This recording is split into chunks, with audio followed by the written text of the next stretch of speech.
مساء الخير. ناس كتير جدا بتتكلم بتقول لك ليه مصر ما بتحاربش اسرائيل وتنقذ او تساعد اخواننا الفلسطينيين.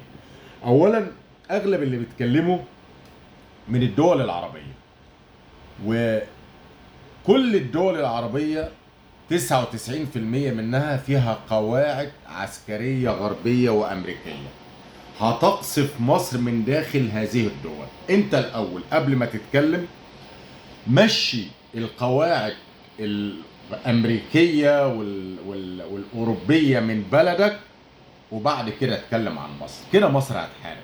ثانيا، مصر مش هتحارب لوحدها.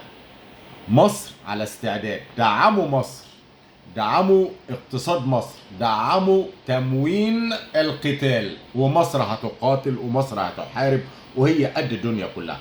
عايز اقول لحضراتكم حاجة سريعة كده.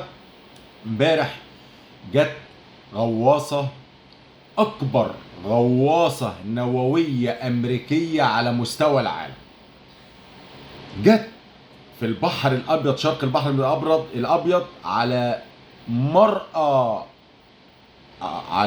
مرأى ومسمع العالم العربي كله قصاد الحدود المصرية.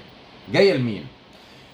جاية لغزة، غير حاملات الطائرات، وأكتر من 11 دولة أوروبية بعتت المراكب الحربية بتاعتها، أحدث مراكب حربية في العالم.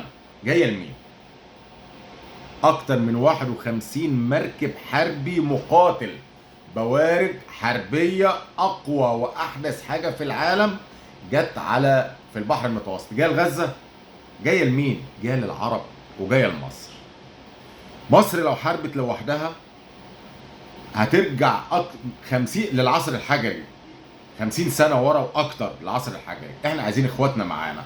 الحاجة التانية، من صفات الغواصة اللي جت امبارح دي، انا بعد ما فهمته من المقالة بتاعتها او الشرح بتاعها، غواصة نووية، احدث غواصة في العالم، فيها 50 صاروخ عابر للقارات، واقلهم 8000 كيلو متر، يعني يضرب من قارة لقارة. ووزن الصاروخ الواحد طن، 1000 كيلو، نووي، كل رؤوس نووية. هذه الصواريخ، الصاروخ الواحد قادر على إبادة مدينة بأكملها. فاللي عمال يقول مصر تحارب، مشي القواعد الأمريكية من بلدك الأول، ومصر هتحارب. مصر كفيلة وأقسم بالله تحتل إسرائيل في 48 ساعة، وقلتها قبل كده، وعن ثقة في اللي أنا بقوله. ولكن هنقصف من داخل بلادكم يا عرب. ما تقطعليش هدومك وتقول لي افتحوا الحدود. الحدود اهي مفتوحة، غزة على البحر. لكن قبل ما تتكلم وتقول مصر ما بتدخلش الحرب وتساعد الفلسطينيين، انا حد اجنبي بيكلمني بيقول لي مصر ما بتساعدش الفلسطينيين ليه؟ قبل ما تتكلم على حاجه زي كده، مشي القواعد العسكريه الامريكيه من بلدك.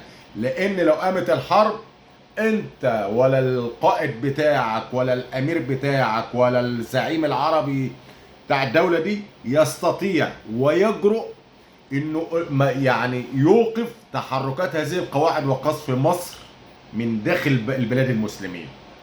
واعتصموا بحبل الله جميعا ولا تفرقوا. ربنا اللي قالها.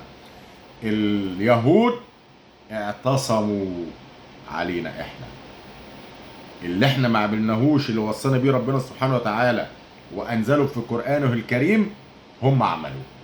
فيا ريت ان احنا يعني نتضامن ونعتصم ونبقى ايد واحده وما نخونش بعض، وكفايه تخوين.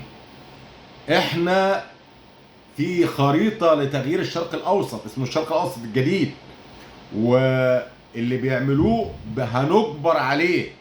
مصر كده كده بتتصدى، لكن مصر لوحدها، ايد لوحدها ما بتسقفش. تحياتي لحضراتكم جميعا.